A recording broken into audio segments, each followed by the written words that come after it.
महाराष्ट्र में एनसीपी, कांग्रेस, शिवसेना तीनों पार्टियों के महाविकास अघाड़ी गठबंधन सरकार के नेताओं में आपसी दरार के साथ साथ अब निचले स्तर की राजनीति भी हावी हो चुकी है। उद्धव सरकार के निर्माता शरद पवार अब एनसीपी के अस्तित्व को बचाने के लिए खतरनाक वाली खिचड़ी पका रहे हैं। आज फिर से एनसीपी सुप्रीमो शरद पवार ने दिल्ली में प्रधानमंत्री नरेंद्र मोदी जी के साथ 1 घंटे से ज्यादा लंबी गुप्त मीटिंग की है। पीएम मोदी से मिलने से पहले शरद पवार ने केंद्रीय मंत्रिमंडल के कई नेताओं से मुलाकात की। पिछले 24 घंटे में 3 केंद्रीय मंत्रिमंडल से शरद पवार की मुलाकात हो चुकी है। पीयूष गोयल और राजनाथ सिंह से भी शरद पवार की लंबी बैठकें हुई है। आज फिर से पीएम मोदी के साथ 1 घंटे लंबी गुप्त मीटिंग शरद पवार कर चुके हैं।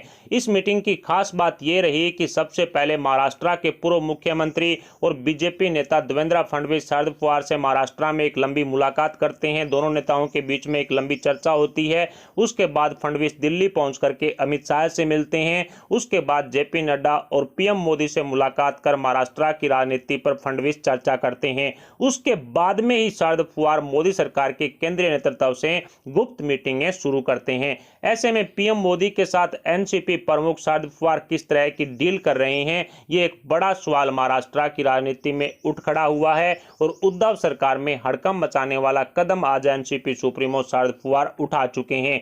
ईडी ने मनी लॉन्ड्रिंग केस में अनिल देशमुख की 4 करोड़ 20 लाख रुपए की संपत्ति जब्त कर ली है और बताया जा रहा है कि एनसीपी प्रमुख शरद पवार इसी मामले को लेकर के पीएम मोदी से बैठक कर चुके हैं। बीजेपी को एनसीपी द्वारा ऊपर से समर्थन कर फडणवीस सरकार बनाने के मामले को लेकर के भी खबरें तेज है। बताया जा रहा है कि शरद पवार सरकार में ना रह करके ऊपर से समर्थन करके महाराष्ट्र में बीजेपी की सरकार बनाने के फार्मूले पर काम कर रहे हैं और उसी सिलसिले में पीएम मोदी के साथ 1 घंटे से ज्यादा लंबी बैठक आज हो चुकी है। महाराष्ट्र में बीजेपी की सरकार को लेकर के मंथन जारी है, जिसमें शरद पवार अपने नजदीकी एनसीपी नेता अनिल देशमुख को ईडी के शिकंजे से बचाने की कोशिशें कर रहे हैं। इसके अलावा अजीत पवार पर जो मनी लॉन्ड्रिंग के केस चल रहे हैं उससे भी बचना चाहते हैं और इसके अलावा मोदी सरकार द्वारा जो सहकारिता विभाग नया जारी किया गया है और उसकी कमान भी अमित शाह को संभाल दी गई है,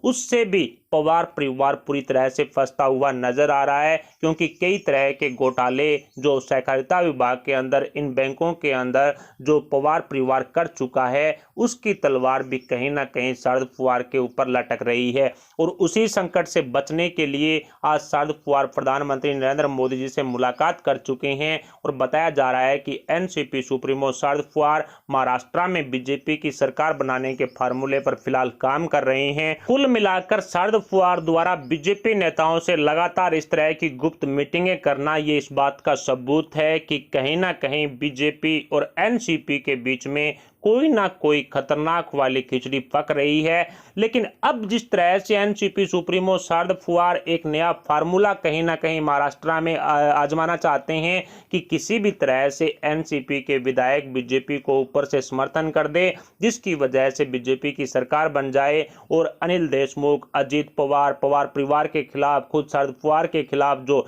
ईडी का शिकंजा कसने जा रहा है उससे बचा जा सके। इसके लिए कहीं ना कहीं पीएम मोदी के साथ शरद पवार मुलाकात कर चुके हैं। लेकिन अब बीजेपी किस तरह का कदम उठाएगी ये देखने लायक होगा। क्या प्रधानमंत्री नरेंद्र मोदी से मुलाकात के बाद में ईडी जो कहीं ना कहीं अनिल देशमुख को बख्शेगी, या जिस तरह से मनी लॉन्ड्रिंग के केस जो पवार परिवार पर चल रहे हैं, सहकारिता विभाग को लेकर के जो कई करोड़ों रुपए के जो घोटाले का आरोप पवार परिवार पर लगा हुआ है, अजीत पवार पर इसके इस तरह के मुकदमे चल रहे हैं, वो हटा लिए जाएंगे।